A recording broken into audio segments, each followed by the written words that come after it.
It's the DORK podcast. It's the DORK podcast. Rich Keefe. It's the DORK podcast. Hashtag. It's the hashtag DORK podcast.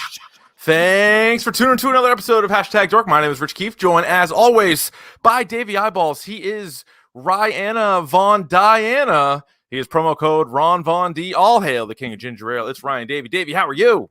I'm okay. How are you? I'm coming. I got like that Christmas hangover, you know? That happens. Well, Yeah. Here's the damnedest thing. I hate to throw anybody under the bus this early in the podcast, but it is the 28th. It is the night of the 28th. Yes. My wife taking stuff down, taking all kinds of Christmas stuff down already. We have a hard and fast rule in this house that you wait till the first of the year. Thank you. Thank you. So our tree's still up. The lights outside are still up, and like some of the main things are still up. But I'm looking around. I'm like, where's all the elves and shit? What happened? What happened? You got elves. We're a snowman household. We inherited a bunch of snowmen. We had everything. Yeah. What is so are you a snowman person, or what's your thing? No. So my mother was huge into collecting snowmen when I was a kid, and she would like get 2 or 3 every Christmas because that was like her thing. And when they moved out of my childhood home, they were bequeathed to us. Oh, you're a lucky guy. So now we got like boxes of snowmen that we I put like up. reindeer. I'm a big reindeer guy. Big reindeer guy? Yeah. I feel like everyone has like that thing that they put up for Christmas. Correct. Yep. You know, Yeah, so you know, so there was that. Did you have a Christmas though? Did you have one? I had a Christmas. It was good. It was good. It was low key. It was relaxing. Just kind of what the doctor ordered. You know. Yeah. So that was good. So I don't know if you've ever heard of this, but someone brought to us. They're like, we should have, and apparently this is a thing, a Christmas tree bonfire. Have you heard of this? No, but Where groups of people get together with their dead Christmas trees and just light them up. Torch them up. Sounds like a pretty good idea. So this would happen sometime in January. You would get a get together. You'd all bring your tree, and then you just light them up. And yeah, you just stop watering your tree, let it dry out a little bit, and then you just let them go. Maybe throw the football around a little bit with the boys. As I tell you, nothing goes up quite like dry pine needles. You know? No, they go up. They go up. They don't burn very quick. They don't burn very long, but they go put up so much quickly. goddamn lacquer on that thing. Greg, I think you'd call it a hopa. A hopa? Yeah, so that's good. So you had a good Christmas. Yeah, it was good. How was yours? Good. Same thing. Very low key. Not a lot going on. We had an interesting. Sorry to interrupt you. We had an interesting text chain going back and forth of people putting stuff together. Yes. Yeah, that's true. My one child is a little bit younger than both of yours and like Sharks and Woody's and everybody. But so everybody's has got like a little bit more. Me and Bessie are in lockstep. Our kid is the same age. So I'm like, yeah, I got off pretty easy. I had like a 25 piece. It was it's like a greenhouse almost. Yeah. So like you build it inside, you put a thing over it so you can see her from like up top, and then she goes in through a little door. But the thing about it, this motherfucker, actually, I'm glad you brought this up. It looks super easy to build. And it's just like piping and then like little thing. And it's like, again, 25 pieces. But it doesn't say on the box that you have to jam the fucking rods in or they'll just, like a house of cards, keep falling down.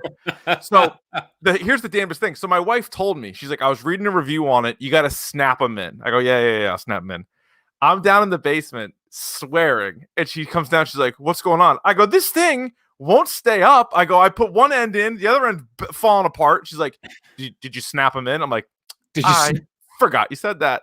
And that's the thing. You like jump on them. But then once you snap it in, it's like, it takes 2 seconds. But anyway, so what? How is the thing that you posted a photo of on your Twitter at Arvon D?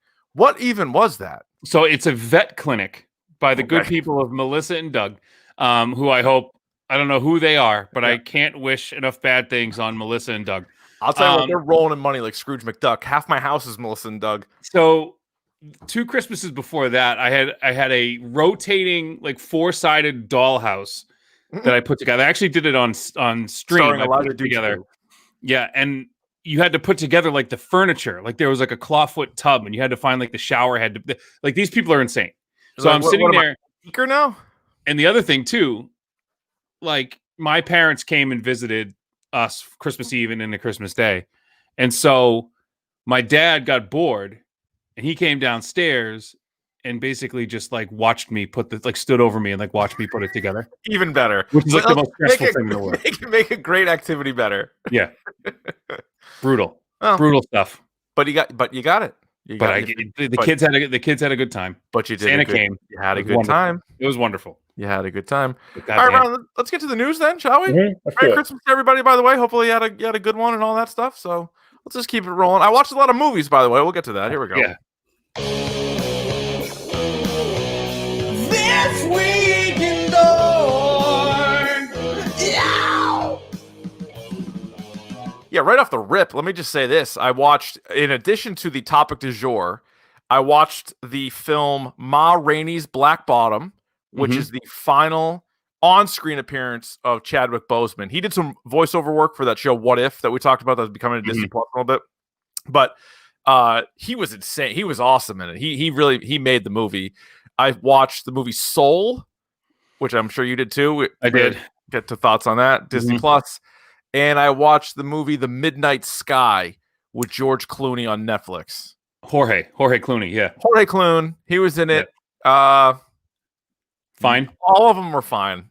Yeah. Pretty much. Ma Rainey's Black Bottom, I would say, was good because the acting was so good. I would put that one right at the top out of those four.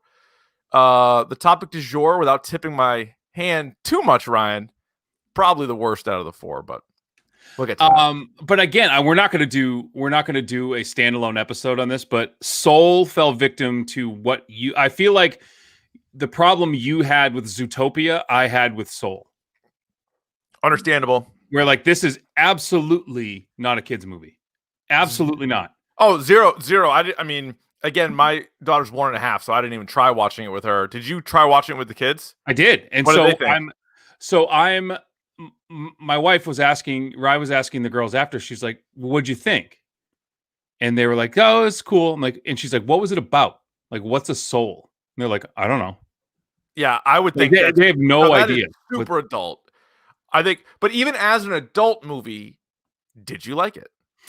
I thought the animation was killer and the music was great. I felt like the story was, it lost me.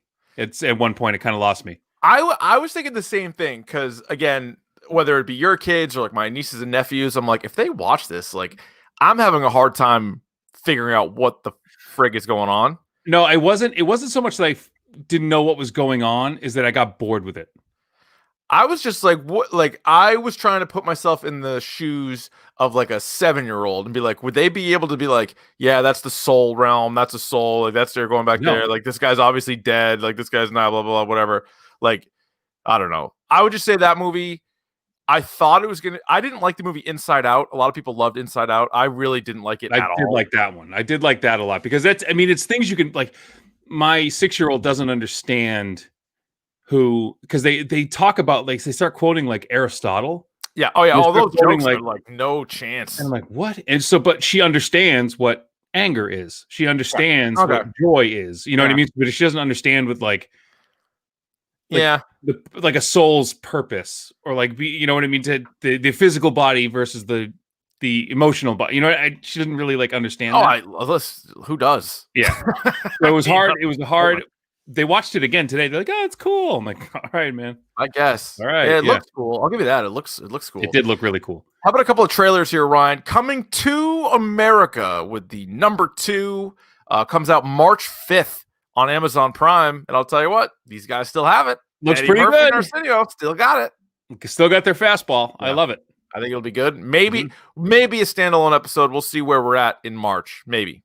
Yes. The Little Things trailer. I don't know if you saw this. I did. Denzel Washington, Rami Malek, and Jared Leto. This comes out on the 29th of January on HBO Max. And Denzel is basically playing Denzel Washington. He's Denzel Washington as Denzel Washington. He is Denzel as Denzel. Rami Malek looks like he's in the police force, but I'm not sure if I can trust him.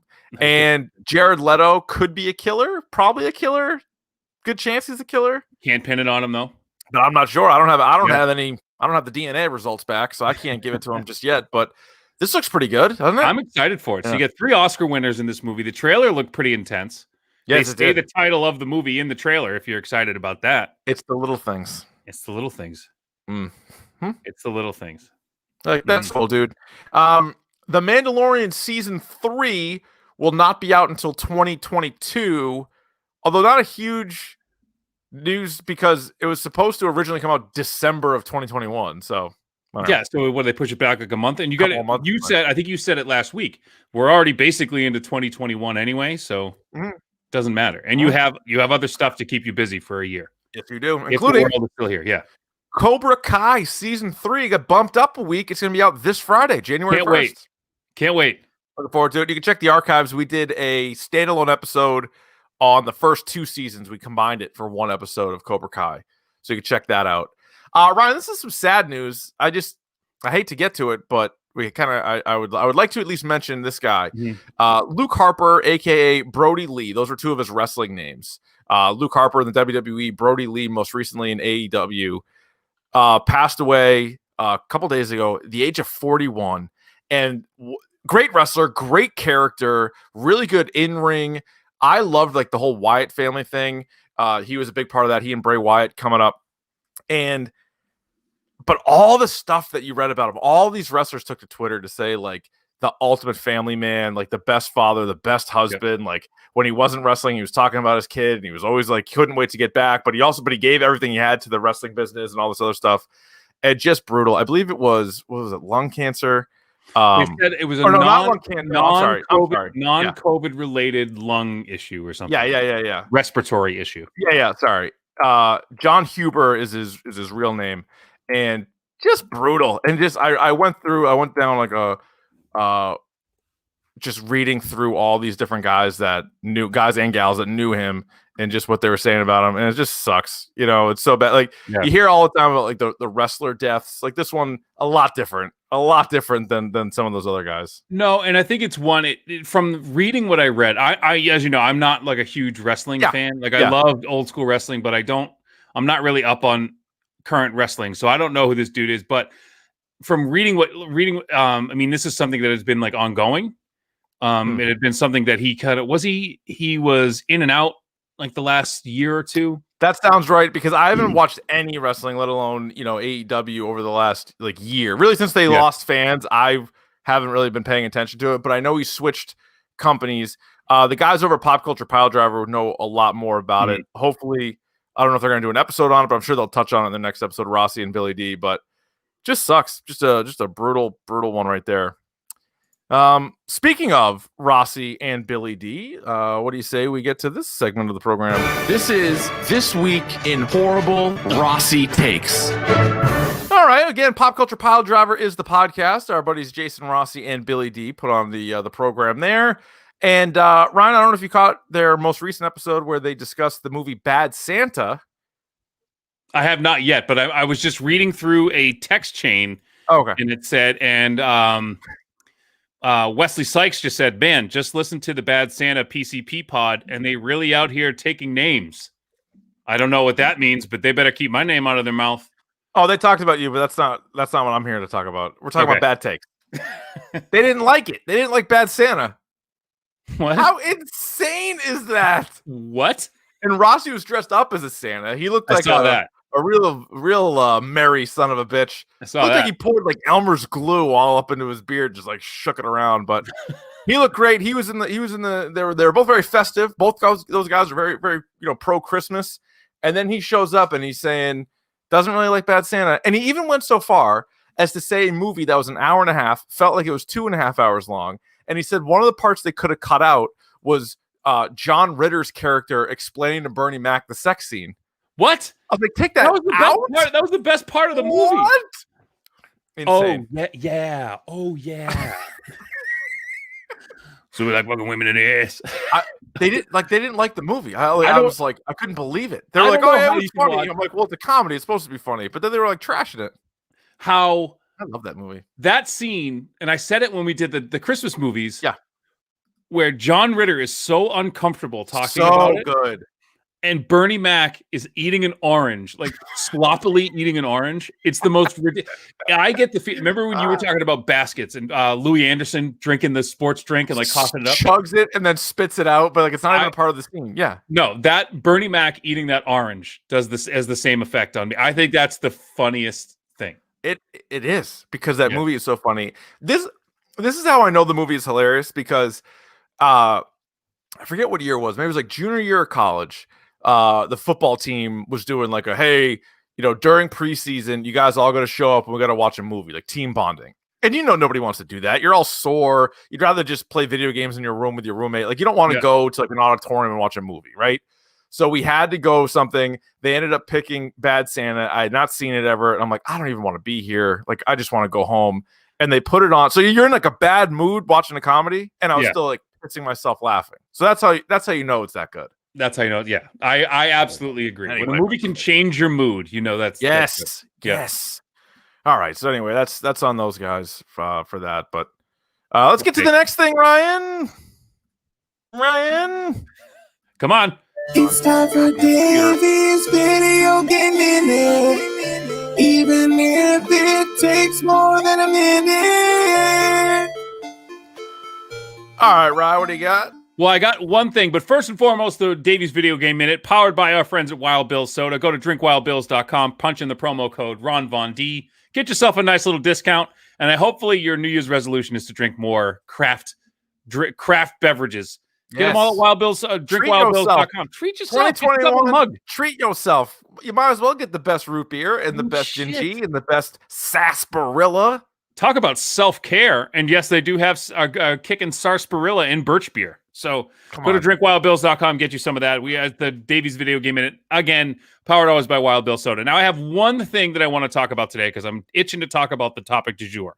Yeah. Which I don't even know what that means, but I'm going to get to it. No, I'll explain it. And so, I don't want to bring up Cyberpunk again, but the issues with that is still going. Mamma mia. Well, the only development in that is that CD Projekt Red said they will defend themselves in court. They're not going to pay people out.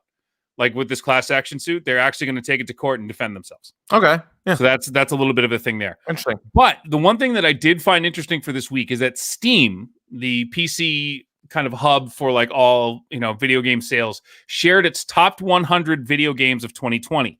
And what they did, 1, 2, 3, 4, they broke it down into platinum, gold, silver, bronze, based on sales, like total gross sales. Just from Steam. So but this is for that. I want to read just the platinum list to you and get your thoughts on it. Okay. This is in alphabetical order. Okay. Ready? And I wonder how surprised you are that this is on the list from scale from 1 to 6. Okay. Among Us. Surprise being like really surprised. Least surprised is 1. Most surprised is 6. All right, 1. Like that's one of the best Among games. Us, I was that was my first guess, so 1. Counter-Strike Global Offensive. That's more of a 6. That game is I would not have expected 5 years. I don't know how old that game is. I would not have expected that. Cyberpunk 2077. 1.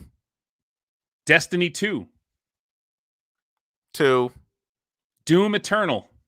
You love Doom Eternal, right? Yeah, it was fucking. You played the shit out of Doom Eternal. I did, yeah. I'll give that like a 3 though. Dota 2. I don't even know what that is. You don't know what that is? Fall Guys. 1. Fall Guys took over for a while. Oh yeah. Here are 2 that are surprising to me. Grand Theft Auto 5. Game is 7 years old. And it's released in 2013. And Grand Theft Auto, I would say 3 months. Every 3 months, Grand Theft Auto trends on Twitter, and I click on it, and it's people complaining that there's just a new download and there's not a new game. But yet, here we are. People are still buying it. They're still stinking money into it. Now, this also counts. So this is their top 100 games based on money and based on concurrent players. So like basically this is like how much money and how many players are still playing it. So then to round it out, you have Monster Hunter World, which is another game that's like 5 years old. Yep. PUBG. Oh yeah. Rainbow Six Siege. And Red Dead Redemption 2. Oh, yeah. That's not surprising. Those are the top 10 in the platinum. Now, you have other games like this. By the way, some surprises in bronze, which are kind of like the lower tier, obviously. Mm-hmm. All the Marvel's Avengers. Yeah, that did not do as well as they were hoping it would. No. That is for sure. Yeah. All the 2K games. Yeah. Apex Legends. So you have like these like bottom tier, like not a bottom tier game, but games that like people you think would be higher. Wouldn't you think most people are playing 2K on Xbox or PlayStation? Yeah, absolutely. Yeah. Absolutely. But again, Steam taking PC into account. PC players can play with Xbox players and all that stuff. So, but yeah, there you go. There's Steam top games of 2020. And again, we'll get into more of this when we do our Dorkies. We'll next week, by the way, I can't wait. Next week is the Dork Awards, and we have a series of awards to hand out, both good and bad. So it's not just all the best, it's some of the worst of 2020. Movies, TV, video games, comics, beer, soda, you name it. We are going to be talking about it next week. But right now, Ryan, it's time for the topic du jour. Are you ready for that? Or do you even know what that is? I wish you would tell me. Well, I'm glad you asked because it's the topic of the day. And today, it is the feature film Wonder Woman 1984, which came out Christmas Day on both HBO Max and in theaters, wherever theaters happen to be open. It is 2 hours and 31 minutes long, which includes a brief mid-credit scene. We will start spoiler-free, as we always do, with our movie and TV reviews. Ryan, let me ask you simply, did you like it? As the modern philosopher Randy Jackson is quoted as saying, it's going to be a no for me, dog. And do you want to know why you didn't like it, dog? Why? Because it sucked. Ryan, it sucked. And let me tell you, we'll go over all the reasons why that it sucked. And you know me, and people who listen to this podcast know me. I go into these movies hoping to like these movies. I will often give them the benefit of the doubt. I have defended Jurassic World Fallen Kingdom. I have not only defended, but I actually like the Happy Time Murders. I don't need to, it doesn't need to be the most complicated thing. It doesn't need to be a Christopher Nolan movie. It doesn't need to be a Darren Aronofsky movie. It doesn't, I want to be entertained, but you also... Doesn't have to be a film. Now. It doesn't have to be, but it also can't be so fucking stupid or so easily explained away by certain things. That's what drives me nuts. Now, let me say my piece as well. No, I didn't, but I tried because I knew that the heat I was going to take was like, Davey doesn't like anything. Like, he's just like, meh. Like it was stupid. Yeah. There were parts that were entertaining. I'll give it that. There were parts that looked cool, but the movie itself was, well, and for reasons we'll deep dive into. Yeah. It was dumb. I got one for you. Yeah. A better use of your time would have been taking 2 hours and 31 minutes and scrolling through the HBO Max catalog to see all that it gives you. Because that, at least you would have prepared yourself for things to watch in the future or things to watch after Christmas that you knew. Again, that catalog is vast. It's vast. There's so much on there. Instead, I'm sitting there watching this goddamn movie, hoping that it's going to be good and doing the thing where, like, there are definitely moments of it where it looks really cool. Like it's bright and the scenes are incredible and it's a superhero show. So like you got superhero action stuff going on. And it's one of those movies that if you had to just show a picture of somebody to describe the movie, it would be starting with a big smile and then like smaller and smaller and smaller. And then like at the end being like, what did we do? What did we watch here? The opening scene might've been the best scene of the movie. But also, well, I'll get to that in spoilers. Yeah. Because it might have been the best scene, but also I have a question about it. Okay. I have a significant question about it. The overall story might be where this whole movie was let down. The story is garbage. It's a 20-minute story that they stretched out into 2.5 hours. 2.5 hours. It is a single shot cartoon. It is a single shot, like, episode of a TV show that they stretched out into 2.5 hours. Well, you know what's interesting? So Patty Jenkins, obviously, who directed the first one, had a huge hand in this. She directed it. She co-wrote it, like all everything. But one of the guys that really helped her with the story is Jeff Johns. And shame on him, man. But that's the thing is, you mentioned it being like a half-hour cartoon. Well, Jeff Johns, who oversees like DC Comics, and he's been involved in so many different labels.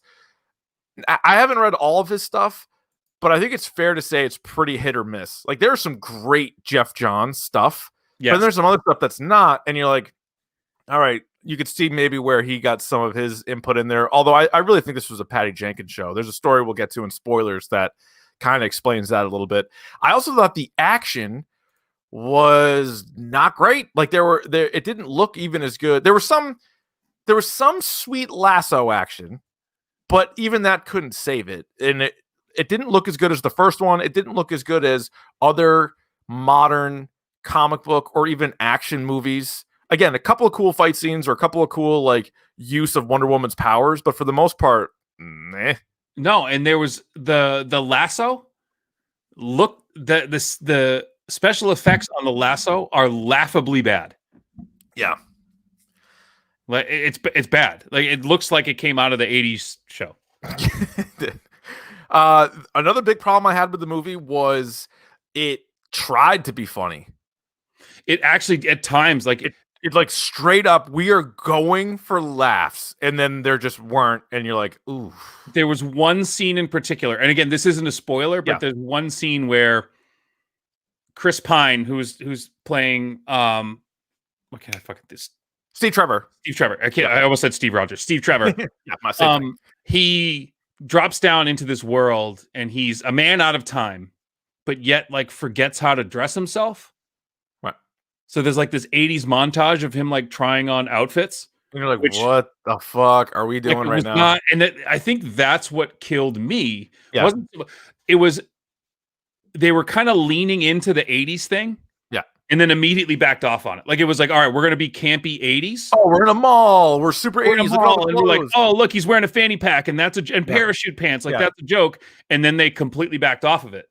Let me ask you something. Did Wonder Woman wear 80s clothes? She didn't. No. Did every other character wear obnoxiously 80s clothes? Yes. Yes. And there was also there was one scene where she was, first of all, sitting at dinner by herself, and she was wearing a blouse with shoulder pads. So it's like, that's clearly like 80s. Close. Right? All right. Yeah. But anything else, you could have been like, if she wore that now, people would be like, oh, high fashion. Yeah. Oh, yeah. No, forgot. I also like the impact on the DCEU, although I don't know if this is something that we should really blame like Patty Jenkins for, because the DCEU is such a mess. So like, why even try to tie into it, I guess? But I would just say there's not a ton there. There's really nothing there. Yeah. Oh, as Nick Frazier in the chat points out, I wanted to bring this up, so I want to thank him for pointing me out. This movie, Wonder Woman 1984, was so bad that I'm no longer excited for Rogue Squadron, which Patty Jenkins is set to direct. I bet she gets pulled from it. Because the same thing happened to Josh Trank, the kid who directed Fantastic Four. Fantastic Four was so bad, he got pulled from that. Fantastic Four got only bad reviews. This is somehow getting like mixed reviews. It's similar to like Batman v Superman and like what else? What was another like I guess Justice League was mostly negative. But I feel like Wonder Woman, a lot of people are excited about it. It got picked up for a third movie already. A third movie's coming, and Patty Jenkins is directing it. Like, no, I think they're too far down the road. They had that badass preview of her getting ready for Rogue Squadron. I think they'll give it to her, but I'm not that excited about it. How would you compare this to the first Wonder Woman? It's not even in the same build. Forget like the ballpark. It's not even in the same building. Like it's not even in the same, because it happens to have the same character. It happens to have the same two words in the title. My biggest issue was this was such a step back for this character that I'm upset at a character that I largely is in my view, but like not not at the forefront. I'm having a hard time in this movie, Ryan. Was she the main character in this movie? Not really, but like she did such a step back for such a cool character, and they fucked this up big time. And there's no other way to say it. Like you can't say like, well, it's kind of a misstep. Like, no, you fucked this up badly. Yes. Yeah. I was like surprised, and I was also surprised because I give their marketing team credit.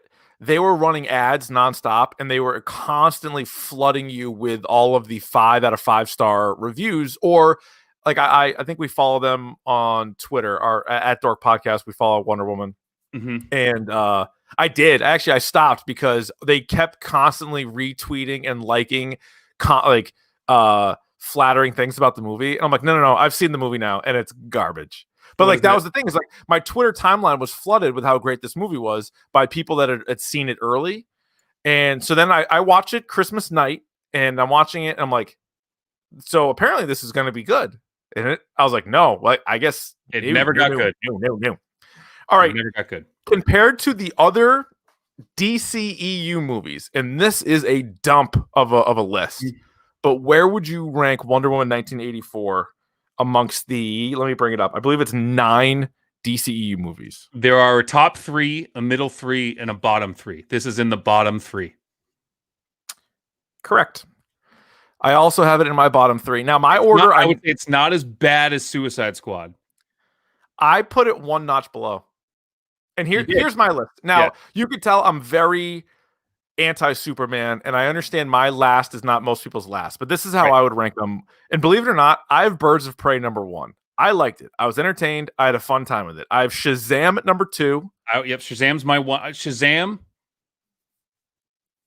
Yeah, go ahead. All right, let me do my list, and then you can do yours. So, Birds of Prey, Shazam, the first Wonder Woman at 3, Aquaman at 4, Justice League at 5, Suicide Squad at 6, Wonder Woman 1984 at 7, Batman v Superman at 8, and Man of Steel at 9. Now, I understand most people that have Man of Steel higher. I don't like Superman, and that movie was joyless. That was like, let's make Superman dark, and I didn't like any of the characters. So maybe you could argue that that's a better movie than a couple of ones above it, but whatever. I didn't like it at all. So that is a terrible group of movies. That's bad. So to rank them, mine would be Shazam.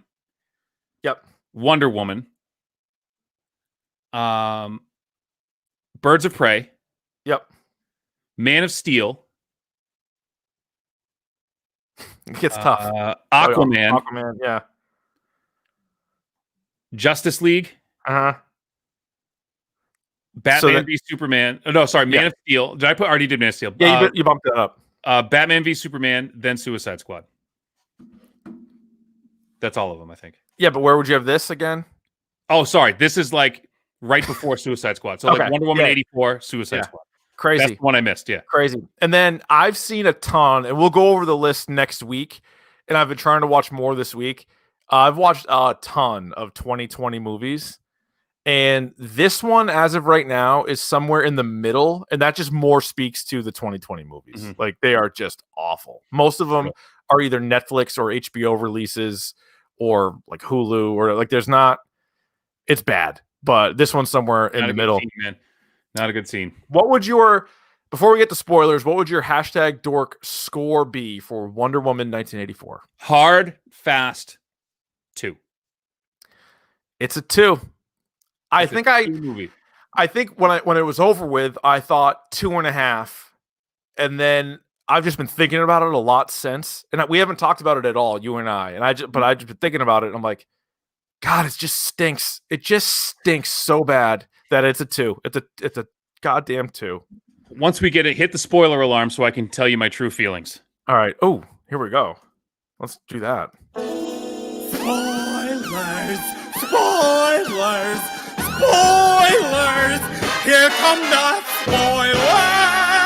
Time for spoilers, Ryan. It was shot well. I feel like there were, other than like the CGI, like I feel like it was insulting. I was insulted watching this movie because I feel like the metaphors and these that they're using to kind of move this story along. Like I live in a house of women. I am all for girl power. I am all for like, but you mean to tell me that this overarching story that somehow by having Steve Trevor in her life, that makes Wonder Woman weaker? Like, I get it that's like that's the mechanic that we're going with here, that your biggest wish you have to lose, you gain what's most important, but you lose something else, right? Yeah. And the idea that they keep kind of drilling you in, and that's the thing, it was so heavy-handed. It was so heavy-handed that it was just, it insulted me. Because I feel like Patty Jenkins the whole time was like, you guys get it? You get it? Yeah, so that's what's funny. So, like, when we were talking about Soul earlier on, I watched these, like, in the same day. And I'm like, Soul was, I agree with you, it was over the top, but not as over the top. Like, it's, you know what I mean? Like, this was trying to tell you a message, like, just straight out, like, oh, like you can want too much and you know, all this shit. And I'm like, okay. And it's great. like, don't give me this bullshit about how it's like a social commentary or the message was like it's first of all, it takes place in 1984. All right. So like you're using that to kind of tell this story of like this modern day story. Now you also have like, again, this isn't a political podcast, but you have this guy who he's in real estate. He's in oil. He's supposedly this great businessman who then becomes the most powerful man in the world, who winds up being this just basically a con man. Right. I get it. I get what you're trying to do. All right. Can you spell it out for us? Yeah. No, you don't have to spell anything out for me. Like it's not, and again, I don't care about that. It's just insulting that you would like try to have like this message behind this bullshit. Oh my God. And I'm reading the thing. So the other thing too is a great question that someone brought up is like, so why can't Wonder Woman fly in Batman v Superman? Correct. Why can't she fly in Justice League? Right. So she learned how to do that in 1984. Patty Jenkins said, I love that she learns how to fly in this emotional way and that the metaphor stands for something for all of us, which is you have to let go and embrace the truth and things for what they are. To understand that it's just wind and air. And I loved incorporating both of those things. That's horseshit. That's a horseshit answer. I hate it. So she could fly. On you. She could fly in 1984, and then what does she like? Bump her head and forget how? Does she go amnesia? Because we've seen her in 2 movies now that take place after this. Right, and she can't fly. And it's just wind and air. Stinks so bad. And the fact that you use that as like some fucking trash metaphor. Like, get so out of bad. here. It's just bad. And so Warner Brothers, apparently there was I think JoeBlow.com had a report that Warner Brothers wanted her, Patty Jenkins, to take out the opening scene and the mall scene. And Patty Jenkins refused to. Now, here's the thing. You mentioned the opening scene being good. And it was. However, why was it in there? There was zero payoff. There was zero like call back to it. There was nothing there. Well, it was a cool American Ninja Warrior Wonder Woman style, and that was it. It's one line. So that whole thing boils down to Robin Wright telling her that like, and she says it later on that like nothing good comes from lying. Like you can't be great and lie. But like that was so too much. You didn't need it because that was such a theme throughout the movie that you didn't need to establish it then. And also the mall scene, when you're talking about like Steve Trevor going on an escalator, we've seen that trope a million times in movies where, oh, this person is like a time traveler and they don't know, like, what is this? A phone? Like, oh my God. It reminded me, it was a big budget motorcycle sketch from I Think You Should Leave. With 2 motorcycles with a house in the middle. It was that sketch for a half hour. Yeah, it didn't need it, and stuff needed to be cut out. 2.5 hours was way too long, and you felt every single fucking minute of it. So because again, we knew Steve Trevor was in the trailer, so we're like, all right, how are they going to bring Steve Trevor back? He died in the first one, and he is back in this one. Turns out, Ryan, because Wonder Woman wished for it. There's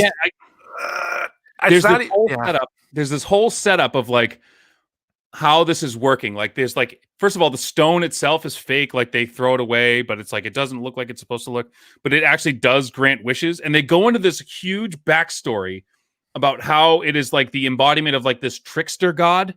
Yeah. And then never bring that up again. I would love to see him. Maybe the opening scene should have been about said trickster god. Wouldn't it have made way more sense? Would have made way more sense. Now, 5 minutes about the trickster god would have at least paid off the movie. Because if you're going to do that, it's kind of lame. It's lame, but I didn't initially check out from that. Because you know me, very open-minded when it comes to movies. People will say a stupid movie, and I'll say, yeah, give it a chance.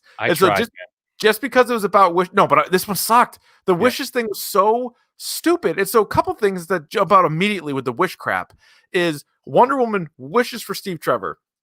Steve Trevor doesn't just show up alive, though. He takes the body of somebody else. So he actually looks like another guy, but Wonder Woman sees him as Chris Pine.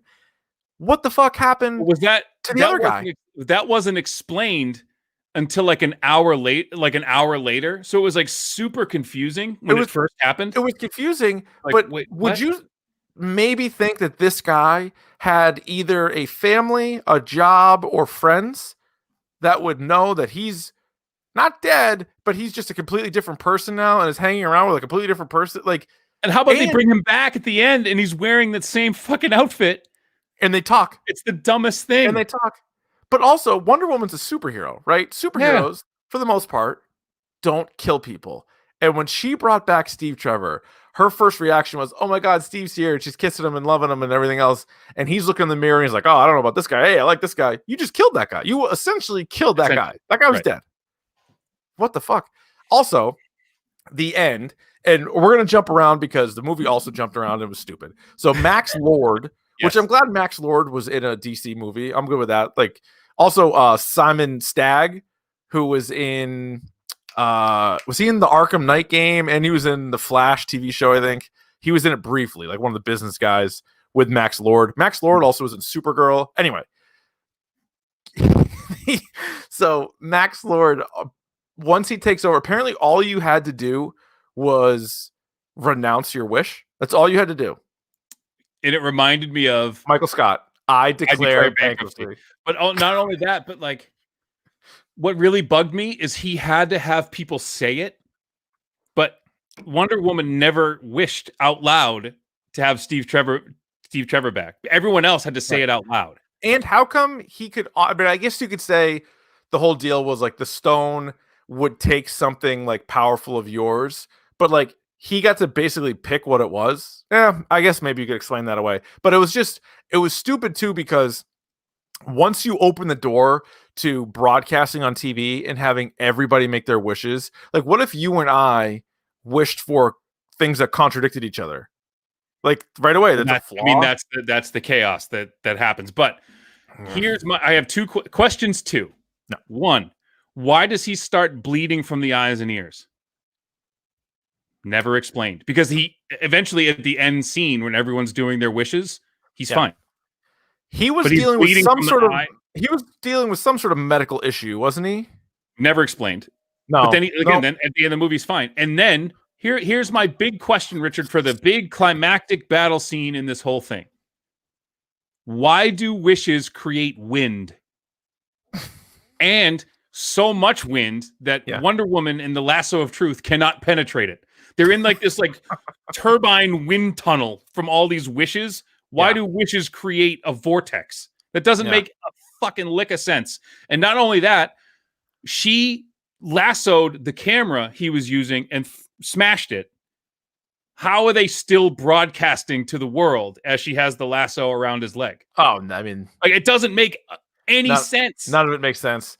No, the wish thing just completely falls apart. So when they first cut, and they get on to the Max Lord must have like wished himself to be the stone like really quickly. Like nobody would have fucking thought of that right away. But they like Wonder Woman's like, oh, maybe he's the stone. And you're like, what the fuck were you, Batman? All of a sudden? So like, who is Max Lord prior to coming into contact with the stone? He's like some like shit bum con man. Yes. Right? Yes. Why would he have any access or any knowledge of this thing? Oh, right. Did they explain never that? explained I don't even know that. if they did. No, probably not. Why? They're like, well, he must have been studying this for years. Why? So, but here's the thing. If you're fighting a guy who was just granting all these wishes and is getting chaos and then he's getting something in return and you know all about it. Wonder Woman knows all about the stone. She knows how it works. She even got it to work like before she knew that it was a real thing, but she got it to work and she learned about it very quickly. When they first got like their hands on him, and remember they all are all fighting and like whatever, all the lasso and stuff. Couldn't you just get somebody who hasn't used a wish yet and be like, touch Max Lord and be like, I wish for you to stop. Boom, he stops. Or his son. His son at one point says like, I just want you to come home. Yeah, I want you to be kind. Yeah. No, but you could be like, I wish for you to be like done with this. I wish for you to restore everything. Here's a segue. You can't not grant your wish. Here's a segue. Movie over. Yeah, here's a segue. Speaking of slow learners, right? Why does it not dawn on Barbara Minerva immediately what just happened? Do you think like because she's like, oh, like there's like that moment where they're like discussing like what, and she's like, oh, that must be it. Like, Yeah. Do you honestly think you can just like lift every weight in the gym and like kick the shit out of a guy and like, or my favorite, walk in heels all of a sudden? Yeah, she could. Like I got a question for you about Barbara Minerva. I have a big problem with Barbara Minerva, by the way. I have a question. Yeah. Why did she turn into a cheetah? Here you go, Richard. Because what do you call it when a woman covets another woman and like wants to be like her, but like talk shit about her? What is she being? A chatty Cathy. She's being catty. Is that why? No, but that's like in my head. I'm like, oh, so here's the thing. So this other metaphor that like women shouldn't compare themselves to other women and be catty because it's going to take away your humanity and turn you into a beast, into a cat. This feels like to me a late 90s, early 2000s attempt at a superhero movie where they have a couple characters that they like, and then they're like, oh, this character like ran into this. So like Cheetah is one of Wonder Woman's villains, and there's been like 3 or 4 different people who have portrayed Cheetah in the comics and is like a good villain of Wonder Woman. And so they're like, yeah, let's get Cheetah, but like we'll make up our own like origin story. Right. And then you just like, no, like they've already done all that for you. Like you don't need to do this wish thing. And by the way, what's crazy is Wonder Woman was wearing like cheetah shoes. Yeah. Max Lord had like cheetah prints in like his office. Kristen Wiig never had like cheetah stuff. And then all of a sudden at the end, she goes from being strong and kind of like Wonder Woman to legit growing a tail and looking like a cat. She said, I want to be an apex predator. That doesn't mean you have to be a cat. That means you have to be a cat. Not only that, Richard, could I put on my classics hat for a moment? Please. Diana. So it's Diana Prince and Barbara Minerva. Yeah. Diana and Minerva, same fucking goddess. Greek and Roman. Yeah. Same person. Stupid writing. And I know that goes back to the comic. That's not... That part was from the comic, but yeah. I'm not blaming Patty Jenkins for that, but Jesus Christ, I hate that shit. I got one for you. Now, I never really took the time to think about this, but if there was a straight up acting challenge, an act off, if you will. Yep. Who wins? Gal Gadot or Gina Carano? Straight acting. Here's the thing. Straight acting. I think Gal Gadot is a better actor than Gina Carano. They porked and goosed Gal Gadot with this movie. I honestly think she's and that's one of the things that pisses me off so much. I think she's way better than this. I'm not sure anymore. She deserves better than that. That's true. So does Kristen Wiig. Kristen Wiig did whatever she could. Kristen Wiig, hey. By the way, 47 years old. Come on. And rocking her shit. They can't hardly weighted her big time though. How about her like wearing the same clothes as she was wearing the day before, but she took her glasses off and like made her glasses off and took off like a denim skirt, and all of a sudden she's hot now. Get out of here. Get out of here. Let me ask you another question as it relates to this movie. If we went to a museum and there was a plane there, do you think I could hop into said plane and it would take off and work fine? No. Like he flew with those planes that had like a single stick. Yeah. And you just jump in and you know how a fucking throttle works? You know how like a gas engine works? But those planes, I thought, like, unless I don't know something about these, I thought those would be like maybe for display. Those aren't exactly like hop on and fly them. Even if you knew how to fly it, you don't just they're all fueled up. That doesn't make any sense. They're not fueled up. They're not just sitting there like ready to go. And not only that, but like I love how you introduced this mechanic that she can just turn shit invisible now.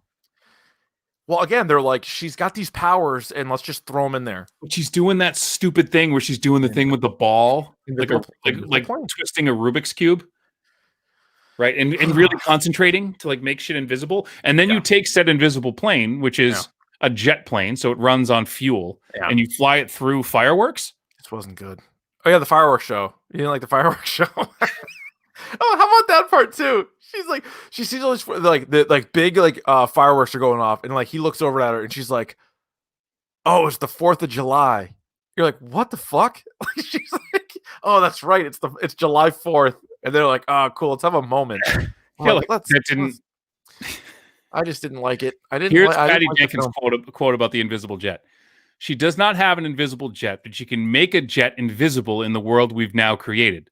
So I like that. That was just a way to get it from Themyscira. Am I saying that? Themyscira, and have that. I'm so excited that works, Patty Jenkins. It was a big fight with the consumer products, not to let them do any invisible jet stuff, like merchandising and stuff.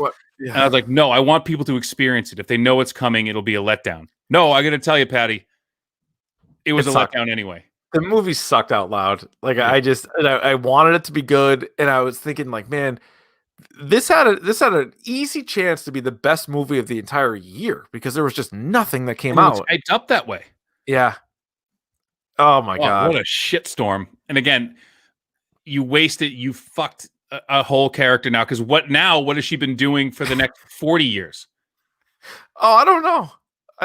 How about they tell this big story about how badass that armor was, that gold armor that looked really sick. Remember that one, like with like the wings and like she put the armor on and it was badass. Oh, and then they completely fucking ruined that. Like it barely held up. Like she didn't like walk through the doorway with that thing still intact. Oh, and I was sitting there after that whole dump, after that 2:20, just to get 30 seconds of old ass Linda Carter being like, "Hi, I'm Linda Carter. Remember me from the 80s? I was one of them in the 80s." You know, like, yeah, Linda Carter's back. Remember that insignificant character they mentioned 2 hours earlier about the golden armor? I'm her. I'm me. Like, how did you possibly survive that armor's trash? Like, the armor stinks. They made it from all their own armor so it was dense enough. Like, it wasn't dense enough for anything. It was fucking paper. No, it was just trash. And this Wonder Woman 3, I don't know what it's going to be about, and I don't want to know. Here's another question: Wonder Woman and Cheetah get thrown into the water. Cheetah sounds like a setup to a joke. Cheetah gets electrocuted. Why doesn't Wonder Woman get electrocuted? She's wearing a suit of metal, and she doesn't get electrocuted. You know what they say? What happens to a cheetah when you throw them into a pool of water and it gets like, I don't know. And then does she die? Cheetah? I don't know. No. Sure. What happened? What happened? What happened? What happened with her? I'm still not over the fact that wishes make wind. Apparently, they make wind and they just happen. If you watch a guy on TV and he's like, "Hey, grant me a wish," like your wish will come true. But hey, do us a solid. That didn't really work. So can you renounce your wishes? And then apparently everybody did that. Yeah. And the whole thing. I wasn't talking to you. How about her saying goodbye to Steve Trevor and then running away, like running away? I was like Jennifer Love Hewitt, and I know what you did last summer. One of my favorite parts. My wife and I started dying laughing. So there's a scene where they're running through like this marketplace when all the shit's hitting the fan, and like Wonder Woman's like running through, and there's this security guard who's on this huge walkie-talkie, and he goes, "I don't know what's happening. What do you want me to do?" And it's like the whole audio. It's not even like in the background. No, it's like, incredible. Get that guy. We need that guy to have I need that guy to have his own show. Go back and watch it when like the shit's hitting the fan and she's like running through like this. And it might have been the same scene when she says bye to Steve Trevor when she runs away. There's like the security guard who's like, "What do you want me to do?" It's my favorite line in the whole movie. It's incredible. It's so bad. Yeah, as Ryan in the chat says, on the same level as Batman Forever and Batman and Robin. I'm telling you, it feels like a late 90s, early 2000s attempt at a superhero movie and not a sequel to a movie that was already pretty good. But it was all like, "Hey, it's the 80s." You know, right. I'm just making fart noises the whole time. It's like, Stranger Things season 3 did it better. Yeah, I watched that. I don't know. Hey, remember parachute pants? How about fanny packs? Linda Carter, remember she was Wonder Woman? That was the whole thing. That was it. That was the movie. And women don't need no man. First of all, if you're, again, I don't want to belabor this point any more than I already have, but Wonder Woman is a strong enough character and secure enough in herself that if she chooses to have a man in her life, right, then that's her choice. Correct. Yeah. If she chooses to kill somebody in order to have her ex-lover take his body, then so be it. So be it. It's That's a what woman's you right. want to do. It's a woman's right. And that's what you want to do. That's not what I meant to say. I also like. I just think, as bad as the universe is, I need something else. Like, I need like a little bit of and I guess it's 1984, so there's no Batman, there's no Flash. But you know what you could do is like, you could get into like there was that scene where she was in the water. Like, I don't know, a little something. You know, like Aquaman's dad, like floating around, or his mom. I mean, his mom, not his dad. Like something. Give us something. Like tie it into the world. Like this movie was a standalone movie, basically. It's a standalone. It was obviously a sequel to the first one, but like it's not in a DC universe at all. They didn't even try. So anyway. No, and again, it has no bearing Sucked farts on anything having to do with the DCEU. Nothing. Nope. And I can promise you I'll never watch it again. I will show people again. I will show people that scene. Oh, parts. Yeah. And just be like, look how stupid this is. Ridiculous. Oh, Nick wants us to say which 2 Infinity Stones would this movie possess. It's not exactly how the scale works. Not how the scale works. Come on, for Christ's sake. Ryan, that's all I got on this. It's free on HBO Max. That's the best part about it. Anything else? The fact that it's on HBO Max doesn't really mean that it's free, but right. But I'm not. We're splitting hairs. I'm not cutting a separate check for it. Is all I'm saying. You're right. You're right. Okay. All right. Here we go. Pick of the bomb. Pick of the bomb. Pick of the bomb. Pick of the bomb. All right, Ryan. Would you like to kick, receive, defer, or you may also choose to defend a goal? I will receive. Okay. I will. This is a movie that is now available on Amazon Prime. It is called Insert Coin. Now, Insert Coin, as this is the amazing behind-the-scenes story of one of the greatest video game studios of all time, Midway Games. Now, Midway Games, NBA Jam, Mortal Kombat, Narc, like all of these games that came out, and like so, it's the behind-the-scenes story of that, like how Mortal Kombat got made, like how that company went from like every arcade. So it's on Amazon Prime. To be fair, I have not watched it yet. It is it's been at South by Southwest, Doc Fest, Melbourne Documentary Film, Newport Beach Film Fest. It's been at all these big film festivals, so it does look promising, and I am interested to see where this goes. But I do love some Mortal Kombat and NBA Jam, so I am going to watch that. All right, that sounds very good, Ryan. I have another comic book pick for you, and it's in the DC world, so you can, after watching Wonder Woman and being disappointed by that, pick up the graphic novel Harleen. Ooh, okay. Read Harleen. It is just it's 3 issues, but it's part of the DC Black Label, and so they're a little bit bigger. Like the book comes a little bit bigger. Like it's really well done, and it's sort of its own take on Harley Quinn and how sort of she came to be. And so some of the stuff is like, all right, maybe you've heard some of the story before, fine, but it's sort of a nice interpretation of it. I really, really enjoyed it. I'm also digging the DC Black Label stuff that is like 3 issues long and they just tell a whole story like that. I like to sit there and rip through it. Because I've been rereading The Boys, and like The Boys kind of falls off at a certain point. It's good, but then it's also just daunting, like how much of it there is. So I also like to mix in some of these like quick hitters. And so I read Harleen. I read The Three Jokers, which I mentioned last week. Was great, right? That was great. And I just started what the fuck is it called? The Last Batman on Earth. That one. You said you read that, right? Yes, I did.